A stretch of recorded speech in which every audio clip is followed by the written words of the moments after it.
Hi there. Welcome to this awesome collaboration between Anima T1D and Ginger Vieira. My name is Susan. My daughter Mia has type 1 diabetes. My name is Alex. My son Miguel was recently diagnosed with type 1. My name is Dave. I have been living with type 1 for many years. Hi, my name is Ginger Vieira. I've lived with type 1 diabetes for 25 years. Living with T1D isn't easy, but the more we learn about the science of our body and insulin, the more we can do whatever we want to do in life, including exercise. In this video, we're going to talk all about the things you need to know to manage your blood sugar safely while exercising with T1D. Please remember that this is for educational purposes only and is not meant to replace your doctor or care team. Thank you. Hi, everyone. I would like you to meet Ginger. She is a dear friend who is visiting from out of town. Ginger, these are the smart, young kids I mentioned. They both have T1D and we are learning a lot together. Hi, everyone. Hi, Ginger. Hello. Ginger, I was explaining to them what I learned about exercise from you last time. I coach Miguel's soccer team and he and I both tend to go low, so it was a good refresher for me to explain it to them. Glad to hear that. Ginger, so nice to meet you. I was surprised to see that different types of exercise affects sugars differently. Dave explained that aerobic exercise can cause lows, anaerobic exercise can cause highs, and then mixed exercise can cause both highs and lows. He also mentioned that there are other factors that affect exercise apart from the type of exercise. Can you explain some of the other factors too? Can they help prevent the lows that Miguel gets during soccer? Sure. There is so much you can do to avoid going low during aerobic exercise like soccer. To understand that, first we've got to talk about a thing called insulin on board. Insulin on board, or IOB, refers to the amount of insulin that is still working in your body and can affect your blood sugar. It takes into account all the boluses or rapid-acting insulin given over the last few hours. Your long-acting insulin dose matters too. If your long-acting dose is just a little bit too high, it can make it very hard to prevent lows during exercise. So, Alex, let's compare the insulin that our body makes versus the rapid-acting insulin that you give Miguel. The insulin that our body makes is metabolized almost immediately, and it doesn't linger around. On the other hand, the rapid-acting insulin that we take to manage type 1 diabetes lingers around. Let's take a look at this graph where the rapid-acting insulin is shown in teal. It starts working in 15 minutes. It peaks in an hour, and it keeps working for 3 to 5 hours after you took that insulin. As you can see, the effect of the insulin keeps decreasing, but it is still active. Wow. I knew insulin took some time to kick in, but I did not realize that it lingered for up to 5 hours. How do I know how much insulin is on board for Miguel? Great question, Alex. Can I ask if Miguel takes insulin injections or does he use an insulin pump? I take insulin injections. And what about you, Mia? I am on an insulin pump. How do you check your blood sugar? We both use sensors. Got it. Okay, so all insulin pumps these days can calculate the insulin on board and display it on the home screen. Mia and Dave, you want to check your home screens? I see that. My endocrinologist, Dr. Snyder, showed this to me recently too. Wow.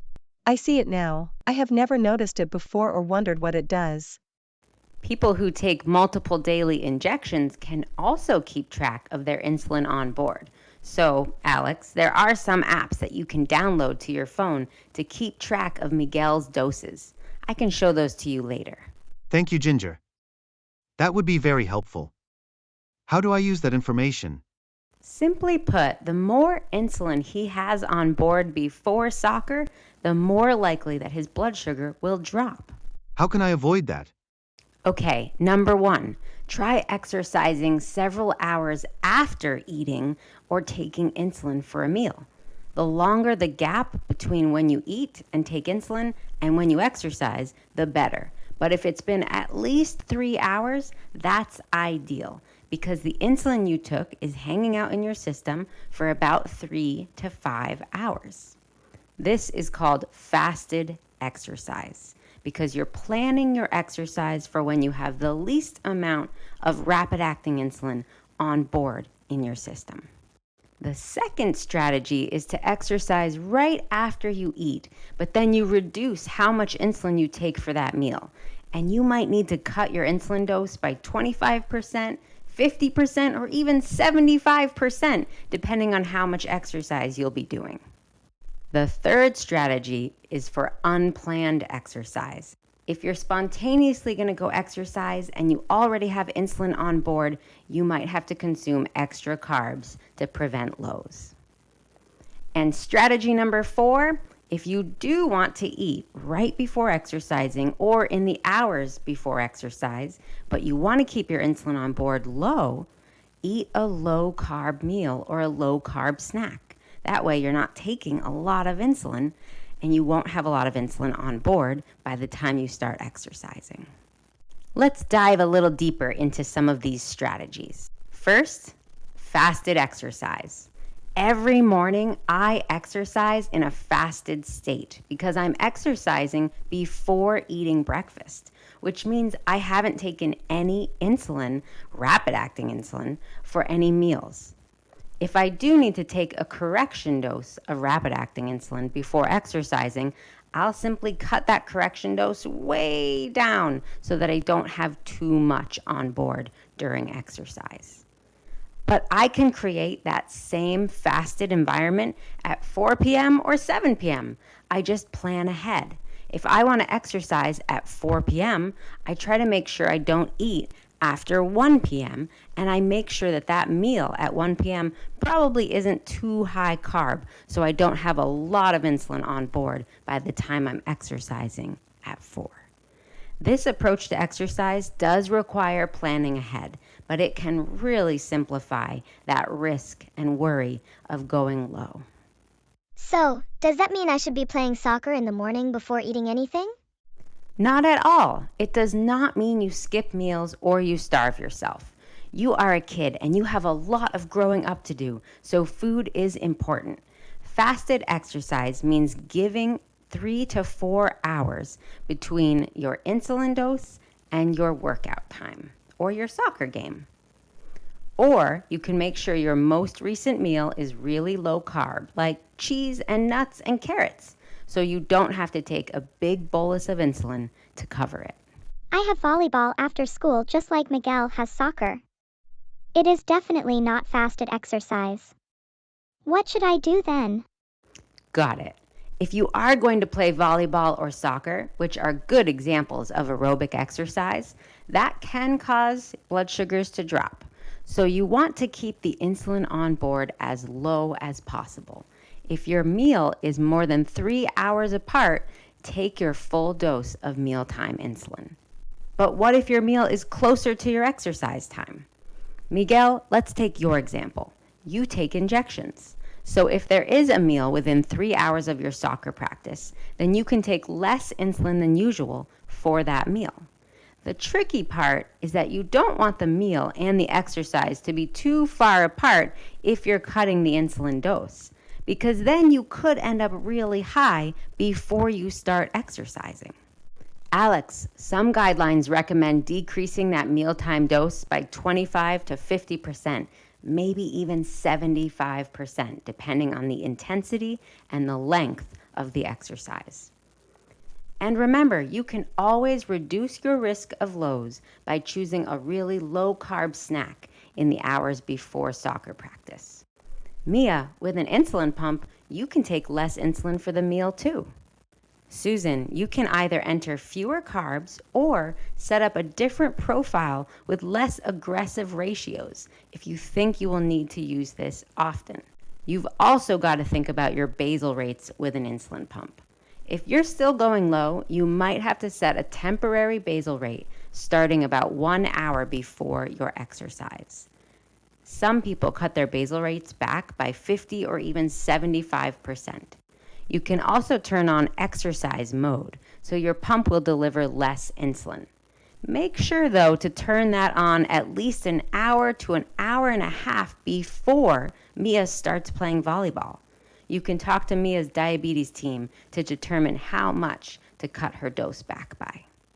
But how do I know how much to cut back? The best way to find out how much insulin you need for a meal before exercise is to create some consistency with as many factors as possible, like the time of day, what you're eating, the type of exercise. Think of it like a science experiment, and you're studying all the factors, so you've got to keep those factors the same. Once you figure that out, you can start being a little more flexible and changing, the type of meal you're eating or the time of day. It can take some experimenting to find what you need for each type of exercise. Ginger, I take my pump off during soccer. Does that help? Dave, it can help a little, but if you take your pump off right before you play soccer, that insulin has been dripping and is adding to the insulin on board. So it won't be of much help if you're doing it right before practice starts.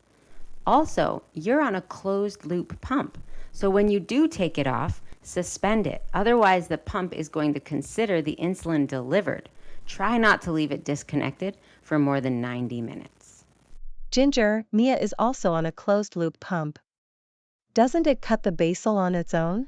Great question, Susan. Hybrid closed loops help with hyper and delayed hypos, but the benefits during exercise are still not perfect. Here are a few things you can do. First, start exercise mode well in advance of any aerobic activity. I mean an hour to an hour and a half before the exercise. And second, if you're not able to or you forgot, still do it as soon as you remember. The pump stops autocorrection, so it tends to be less aggressive during exercise. That makes sense. Thank you. Ginger, those are great tips for volleyball and soccer, which are aerobic exercises. I remember you mentioning that CrossFit is anaerobic, so I should expect normal or even high sugars. What do I do differently for that? Dave, I'm so glad you brought that up. With anaerobic exercise, like lifting weights or sprinting, your blood sugar might not change at all, or it might even spike a bit. So you don't need to worry as much about insulin on board. So if there is some insulin on board and CrossFit normally spikes my blood sugar, then that insulin on board might actually be beneficial. Makes sense. Sometimes, my blood sugar is high before going into CrossFit. I am so tempted to dose for highs. What do you suggest then? Diabetes is so fun, right? A few things to keep in mind if your blood sugar is high before activity, especially if you have still not eaten. Don't rage bolus. Resist the urge to take a ton of insulin to correct that high blood sugar. You'll still need to cut back on your carb dose. If you do need correction insulin, you'll want to cut that correction dose way down right before exercise. Sometimes you just need a tiny smidge of insulin to be sure your blood sugar comes down safely during exercise, like even just a quarter of a unit, depending on your insulin sensitivity. How about after soccer? Do I need to be careful with Miguel's insulin after soccer too? Yes, even though Miguel is done with soccer, his diabetes management isn't done. After exercise, both aerobic and anaerobic exercise can affect blood sugars for up to 12 hours later. After aerobic activity, the muscles can keep taking in sugar for hours. This means exercise in the evening can cause low blood sugars overnight. Miguel will likely need 25 to 50% less insulin for his meal after soccer. How much you need to decrease his insulin doses really depends on how much his blood sugars tend to drop. This is why it's very important to monitor his blood sugars after exercise. The newer the activity, the more you need to monitor. The more consistent he is with exercise, the more likely that he needs permanent reductions in his insulin doses. You may need to decrease his nighttime insulin dose, but that you should talk to his diabetes team about. Is it the same for Mia's pump too? Yes, she will definitely need smaller doses for her meal. The closed loop system can sense the sugar dropping and decrease your basal insulin doses automatically, so you don't need to adjust her basal rate. Closed loops are actually really good at avoiding lows after exercise. With consistent aerobic activity, you might find that the doses need to cut back permanently as her body becomes more sensitive to insulin. Do I need to change insulin dosing after CrossFit? Yes, eventually, but it's a little more complex. Dave, have you ever noticed that right after CrossFit, your blood sugar starts spiking? Yes. When we met, you had mentioned that spike is caused by the liver releasing stored glucose to help rebuild muscles after a good workout. But I am never sure whether to take insulin for that or not. To help rebuild your muscles after a good workout. If you don't plan to eat immediately after a workout, you might need to take some insulin to bring that blood sugar down. This is why post-workout meals are also important after anaerobic workouts. We can talk about that another time. Let's finish talking about how your insulin dose changes. Even with anaerobic exercise, you'll probably be more sensitive to insulin for several hours after your workout, even for up to 12 hours. This means you probably need to take far less insulin for your meals after CrossFit. You may have to cut back your doses by 25 to 75%. You may need less basal insulin overnight, like I explained for aerobic exercise. Wow. There are so many tips on what to do with insulin during exercise. Yes, and there are several other factors that affect exercise too. We covered the type of exercise last time, and today we talked about insulin, like insulin on board and adjusting doses before and after exercise. But another one is carbs. I would love to hear about carbs. I am always guessing which snacks to give Miguel for soccer. Dad, can we get something to eat first? I'm starving. Snacks and carbs sounds like a good idea. Ginger, if you have some time, how about we get some snacks for the kids and talk some more? Of course, I would love to share what I've learned over the years. We hope this gave you a better understanding of how insulin and exercise interact, and changes you can make to keep your blood sugars in range both during and after activity.